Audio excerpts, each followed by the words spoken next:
19편 말씀을 함께 보도록 하겠습니다. 구약성경 시편 19편 1절에서 14절까지의 말씀입니다. 제가 가진 성경은 구약성경 814페이지에 있습니다. 시편 19편 1절에서 14절까지의 말씀 제가 받들어 대독하도록 하겠습니다. 하늘이 하나님의 영광을 선포하고 궁창이 그 손으로 하신 일을 나타내는도다.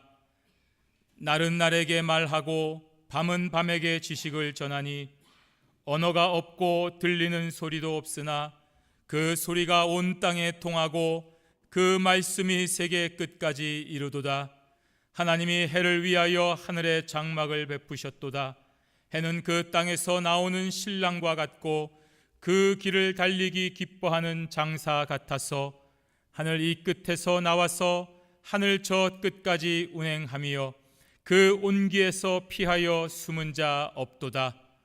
여호와의 율법은 완전하여 영혼을 소성케 하고 여호와의 증거는 확실하여 우둔한 자로 지혜롭게 하며 여호와의 교훈은 정직하여 마음을 기쁘게 하고 여호와의 계명은 순결하여 눈을 밝게 하도다. 여호와를 경외하는 도는 정결하여 영원까지 이르고 여호와의 규례는 확실하여 다 의로우니 금 곧 많은 정금보다 더 사모할 것이며 꿀과 송이꿀보다 더 달도다. 또 주의 종이 이로 경계를 받고 이를 지킴으로 상이 크니이다. 자기 허물을 능히 깨달을 자 누구리요? 나를 숨은 허물에서 벗어나게 하소서. 또 주의 종으로 고범죄를 짓지 말게 하사 그 죄가 나를 주장치 못하게 하소서. 그리하시면 내가 정직하여 큰 죄가에서 벗어나겠나이다. 나의 반석이시요 나의 구속자이신 여호와여, 내 입의 말과 마음의 묵상이 주의 앞에 연락되기를 원하나이다. 아멘. 여러분, 하나님께서 자신을 우리에게 드러내는 것을 계시라고 합니다. 그 계시는 크게 두 가지로 나눌 수가 있습니다. 자연 계시와 특별 계시로 구분이 됩니다. 오늘 본문은 그러한 자연 계시와 특별 계시를 통하여서 하나님께 감사와 영광을 돌려드리는 다윗의 고백입니다. 만약에 사랑하는 사람이 그 행동으로 고백하고 특별한 편지와 선물을 우리에게 계속 보여주면서 고백하는데도 그 상대방이 응답을 하지 않는다면 저 사람은 나를 싫어하는가 보구나, 나랑은 관심이 없나 보구나 라고 생각하고 더 이상 지속될 수가 없습니다. 하나님께서는 자연과 특별한 말씀을 통하여 그 크고 놀라우신 사랑을 우리에게 계속하여 나타내시고 계시는데 우리가 알아듣지 못하거나 또는 모른 척한다면 하나님과 올바른 관계를 가질 수가 없습니다. 오늘 다윗의 위대한 고백을 통하여 하나님이 우리에게 주시는 그 계시에 올바르게 응답하여서 감사와 찬송을 하나님께 올려드리는 성도가 되시기를 바랍니다. 하나님은 자연을 통하여 그 영광과 능력을 드러내십니다. 오늘 본문 1절에 보시면 하늘이 하나님의 영광을 선포하고 궁창이 그 손으로 하신 일을 나타내는도다 라고 기록하고 있습니다. 여기서 나오는 하늘과 궁창이라고 하는 것은 하나님께서 창조하신 물리적인 그런 공간입니다. 또한 그 공간은 하나님께서 존재하신다는 장소로서의 어떤 의미도 물론 가지고 있습니다. 그 하늘과 궁창이 존재하는 것으로 이미 모든 자연 세계에 하나님의 영광을 드러내고 있는 것입니다. 우리가 잘 알고 있는 고려 청자라든지 한글과 같은 그 명품은 존재 자체로서 그 만든 자의 품격을 나타내듯이 하늘과 궁창은 그 존재로 창조주 하나님의 크신 영광을 온 세계에 선포하고 있는 것입니다. 또한 하늘과 궁창은 하나님의 하신 일을 나타냅니다. 하나님께서 만드신 모든 창조 세계가 제멋대로 움직이지 않고 하나님의 거룩하신 뜻 안에서 서로 유기적으로 움직이면서 질서 있고 조화롭게 운행되는 것을 우리가 볼 때에 전능하신 하나님의 역사를 알 수 있기 때문입니다. 우주와 자연을 연구하는 학자들은 공부를 하면 할수록 정말 더 신비하고 더 놀랍고 오묘하기 때문에 그런 법칙 가운데서 어떤 전능자의 신비한 손길을 느끼고 고백을 하게 되는 것입니다. 그러므로 오늘 다윗이 이 시의 처음에 하늘과 궁창이 하나님의 영광을 선포하고 하나님의 일을 나타낸다는 이 표현은 정말로 멋진 고백입니다.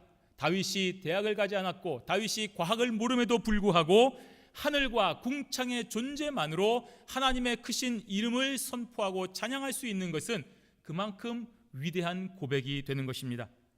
오늘 계속되는 2절에 보시면 날은 날에게 말하고 밤은 밤에게 지식을 전한다고 했습니다. 여러분, 고려 청자와 같은 놀라운 작품이 오늘날에도 더 이상 나오지 않는 이유는 그 신비하고 놀라운 기술을 배운 사람이 없기 때문입니다. 이어받은 사람이 없는 것입니다. 그러나 하나님의 영광과 그 하신 일은 영원히 사라지지 않는 이유가 무엇입니까? 계속하여 이어지기 때문입니다. 날은 날에게 밤은 밤에게 그 하신 일을 전한다고 했습니다. 여기서 이 지식이라고 하는 것은 하나님을 아는 지식을 말하는 것입니다. 놀랍고 신비로운 지식을 날은 날에게 밤은 밤에게 중단 없이 쉬지 않고 계속하여 전하고 있는 것입니다. 이렇게 하나님에 의하여 창조된 피조물들이 하나님의 영광과 하신 일들을 쉬지 아니하고 중단 없이 전파하고 노래하고 있는 것입니다. 그런데 이러한 전파가 말과 소리와 기록이 아닙니다. 3절에 보시면 언어가 없고 들리는 소리도 없으나 라고 했습니다. 언어가 없고 소리가 없는 상태에서 하나님의 영광이 전해진다고 했습니다. 놀랍지 않습니까? 정말 놀라운 일이 아닐 수 없습니다. 물론 언어와 소리가 있으면 잘 전해질 수도 있습니다만 언어와 소리는 사실 인간의 감정과 어떤 의미를 온전하게 전해주지 못합니다. 내가 당신을 사랑합니다, 내가 참 당신을 좋아합니다 라고 하는 100번의 말보다 그 사람을 바라보는 눈빛, 그 사람을 위하여 목숨을 걸고 지켜주는 그 행동이 훨씬 더 큰 영향을 미치는 것 아니겠습니까?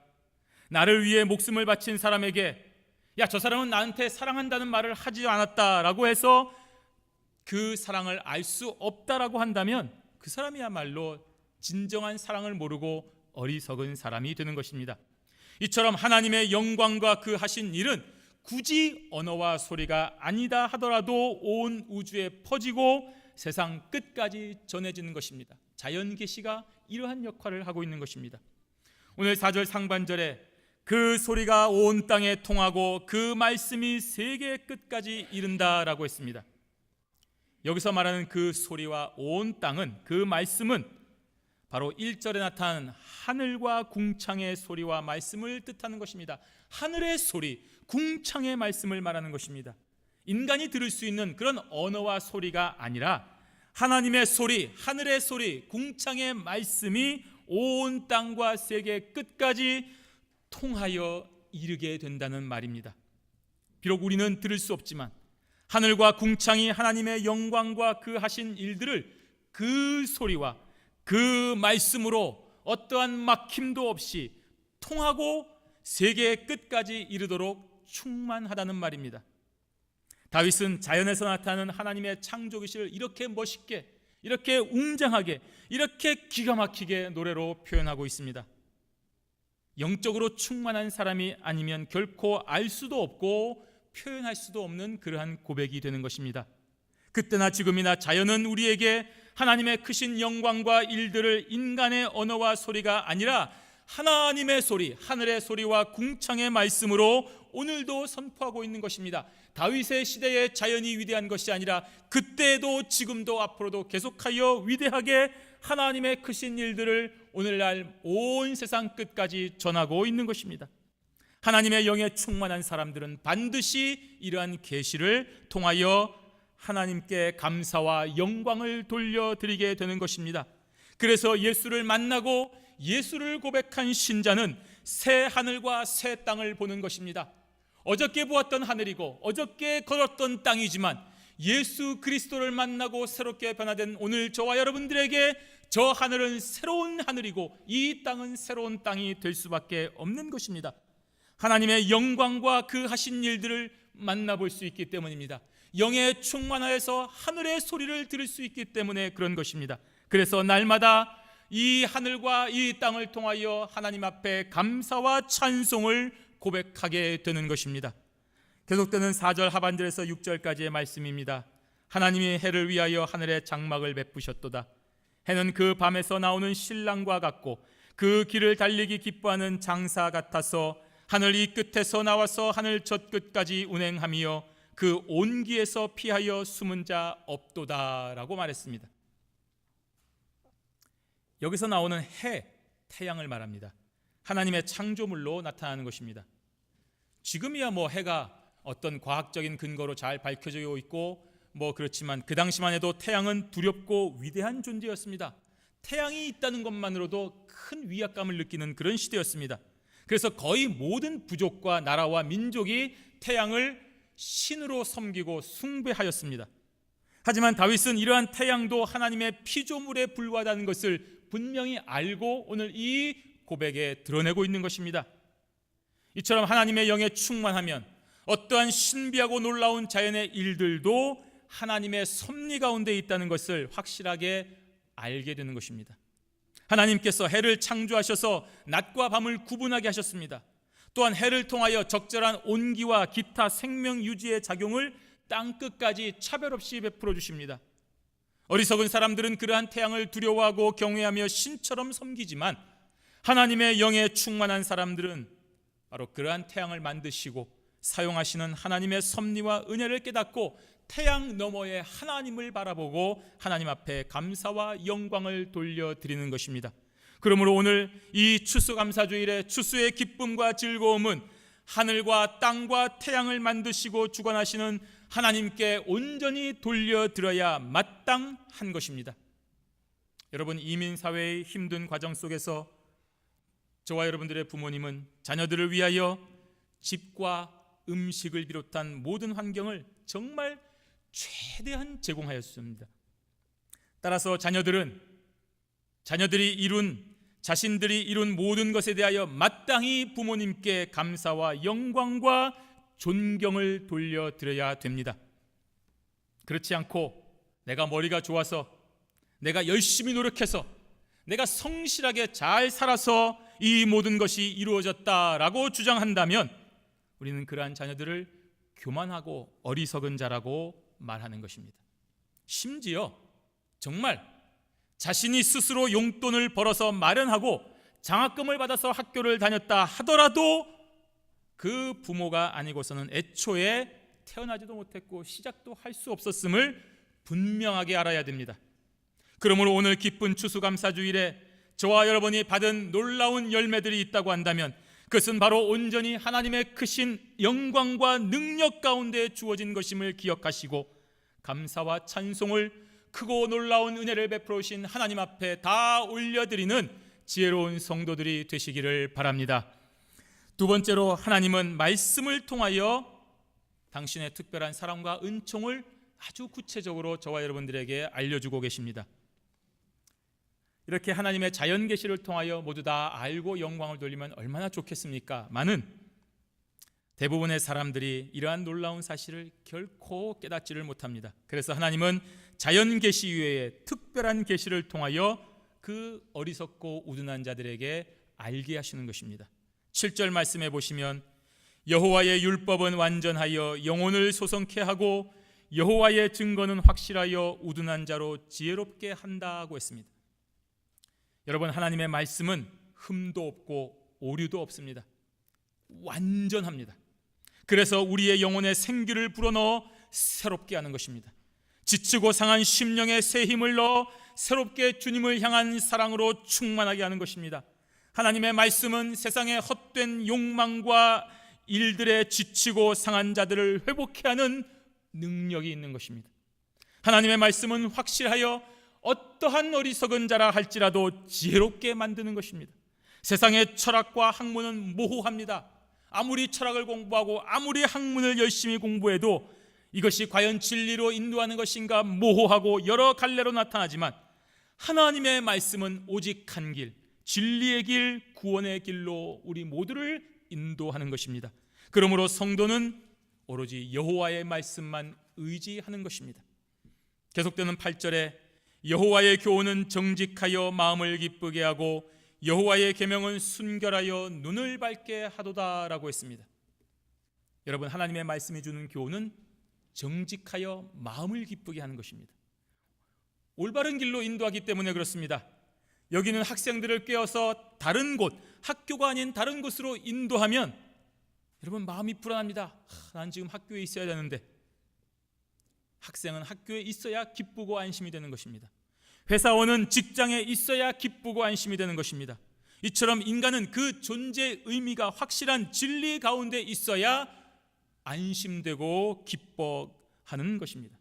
세상의 헛된 학문은 이러한 길로 인도하지 못합니다. 오로지 정직한 여호와의 교훈만이 인생을 올바른 목적지로 인도하여 기쁘게 만드는 것입니다. 하나님의 말씀을 가까이 하십시오. 여러분의 삶이 기쁘게 되는 것입니다. 왜냐하면 정직하여 저와 여러분의 마음을 기쁘게 하기 때문인 것입니다. 하나님의 말씀이 주는 계명은 순결하다고 했습니다. 깨끗하고 정결하다는 것입니다. 순수하다는 것은 거짓이 없다는 것입니다. 그러므로 이 계명을 듣고 깨달아 순종하면 여러분의 눈이 밝아지는 것입니다.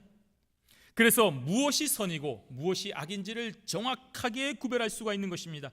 그래서 이러한 여호와의 계명대로 살면 악한 영에 이끌리지 않습니다. 여호와의 계명이 살면 우리에게 올바른 길로 인도하기 때문입니다. 저와 여러분들을 이용하려는 악한 세력들을 구별할 수 있습니다. 그러므로 성도는 여호와의 교문과 계명을 지키며 살아가야 되는 것입니다. 9절 말씀에 여호와를 경외하는 도는 정결하여 영원까지 이르고 여호와의 규례는 확실하여 다 의롭다고 했습니다. 저와 여러분들은 하나님의 말씀을 통하여 여호와를 경외하게 되는 것입니다. 하나님의 말씀을 읽고 묵상할 때에 성령의 놀라운 역사로 인하여 우리의 죄악된 마음이 변화되어 여호와를 경외하게 되는 것입니다. 그러므로 저와 여러분들은 매일 성경 말씀을 읽어야 됩니다.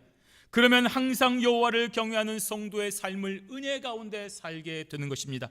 그렇게 여호와를 경외하는 도는 저와 여러분들의 삶을 정결하게 만들어주고 영원한 생명에 이르게 하는 것입니다. 오늘 여호와의 규례는 그 기원이 전능하신 여호와이시기 때문에 의롭습니다. 절대적입니다. 변함이 없습니다. 그러므로 여호와의 말씀은 모든 인류에게 유익하고 복된 것입니다. 공화당에게는 좋은 것이고 민주당에게는 나쁜 것이 아닙니다. 백인들에게는 좋은 것이고 다른 민족에게는 나쁜 것이 아니라는 말입니다. 미국 사람에게는 좋고 아프리카 사람에게는 틀리다는 말이 아닙니다.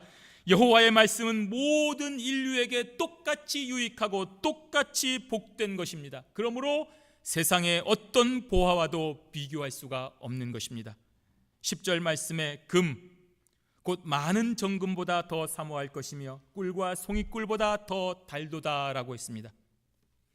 여호와의 말씀은 모든 사람이 좋아하고 가지려고 하는 그 금보다 더 가치 있다고 하는 것입니다. 그러므로 저와 여러분들은 금과 같은 것을 모으려고 하지 마시고 이 땅의 가치에 몰두하지 마시고 정말 중요한 여호와의 말씀을 사모하는 그러한 성도가 되시기를 바랍니다. 여호와의 말씀은 모든 사람이 추구하는 즐거움으로 대표되는 송이꿀보다 더 달고 오묘하다고 했습니다. 그러므로 세상의 쾌락과 즐거움에 탐닉하지 말고 어딜 가면 재밌을까? 어딜 가면 즐거울까? 누가 나를 기쁘게 하고 누가 나를 재밌게 만들어줄까? 거기에 따라가지 말고 오로지 여호와의 말씀이 주는 즐거움만을 사모하는 그런 지혜로운 성도가 되어야 되는 것입니다. 오늘 하나님은 특별한 계시인 말씀을 통하여 자신을 다 드러내셨습니다. 그러므로 인류는 하나님의 말씀 앞에서 핑계할 수가 없는 것입니다. 하나님, 저는 모릅니다. 하나님의 크신 뜻을 제가 어떻게 알겠습니까? 하나님, 저는 듣지 못했습니다 라고 핑계할 수 없다는 말입니다. 하나님의 특별 계시를 통하여 하나님을 알게 하신 그 크고 놀라운 사랑에 저와 여러분들은 핑계하지 말고 감사와 영광을 돌려야 됩니다. 오늘 저와 여러분의 생명과 그 연장은 하나님의 은혜인 것입니다. 또한 인생에 사는 목적과 의미를 알게 하시고 영원한 삶에 이르게 하신 복이 무엇인지를 깨닫게 하심도 특별 계시를 통한 사랑과 은혜입니다.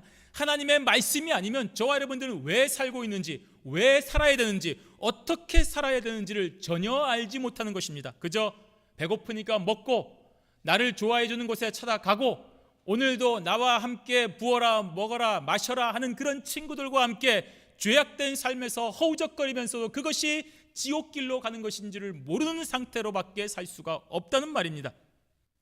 그러므로 인생은 살아있는 그 순간, 호흡하는 그 순간마다 하나님 앞에 참되고 올바른 감사와 영광을 돌려야 됩니다. 성도 여러분, 오늘 인간은 하나님께서 알려주신 완전한 계시 앞에서 먼저 스스로가 죄인임을 깨닫게 됩니다. 이것이 올바른 반응입니다. 다윗이 오늘 그러한 고백을 했습니다. 11절에서 13절 말씀에 또 주의 종이 이로 경계를 받고 이를 지킴으로 상이 크니이다. 자기 허물을 능히 깨달을 자 누구리요? 나를 숨은 허물에서 벗어나게 하소서. 또 주의 종으로 고범죄를 짓지 말게 하사 그 죄가 나를 주장치 못하게 하소서. 그리하시면 내가 정직하여 큰 죄과에서 벗어나겠나이다. 아멘.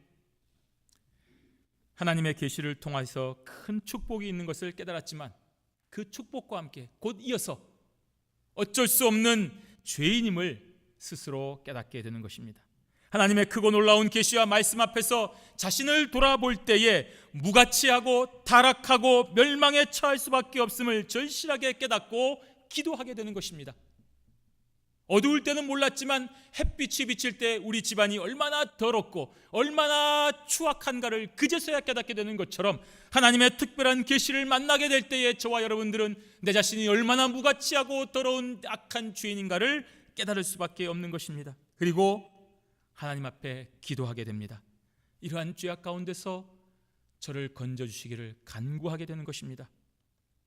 또한 하나님의 뜻을 알게 되었으면서도 고의적으로 그 하나님의 뜻을 외면하여 그 선하신 뜻을 저버리고 짓는 각종 고범죄를 짓지 않도록 기도한 것입니다. 만약에 내가 알면서도 하나님의 뜻이 여기에 없다는 것을 알면서도 그 길을 가고 하나님이 이곳에 함께하지 않는 것을 알면서도 계속하여 그 장소에 머문다고 한다면 그러한 고의적인 죄가 계속되면 결국에는 그 죄가 나를 삼켜서 주장하게 되기 때문입니다. 하지만 이러한 사실을 깨닫고 온전히 하나님만 의지하여 기도하는 자는 반드시 건져주시는 은혜가 있습니다. 이러한 기도를 통하여 다윗은 결국 자신의 모든 삶이 주님 앞에 연락되기를 간구하고 있는 것입니다. 14절 말씀입니다. 나의 반석이시오 나의 구속자이신 여호와여, 내 입의 말과 마음의 묵상이 주의 앞에 연락되기를 원하나이다. 아멘. 나의 반석이 되시고 나의 구속자가 되시는 여호와 하나님, 내 입에 나오는 모든 말씀들과 내 마음의 모든 생각들이 오로지 주님의 뜻을 따른 것이 되기를 원합니다. 얼마나 아름다운 고백입니까? 바로 이 고백이 오늘 저와 여러분들의 고백이 되시기를 바랍니다. 오늘 이 귀한 다윗의 고백을 나의 고백으로 삼아서 영원히 사는 날 동안에 하나님 앞에 연락되는 은혜로운 성도가 되시기를 주님의 이름으로 축원합니다. 아멘.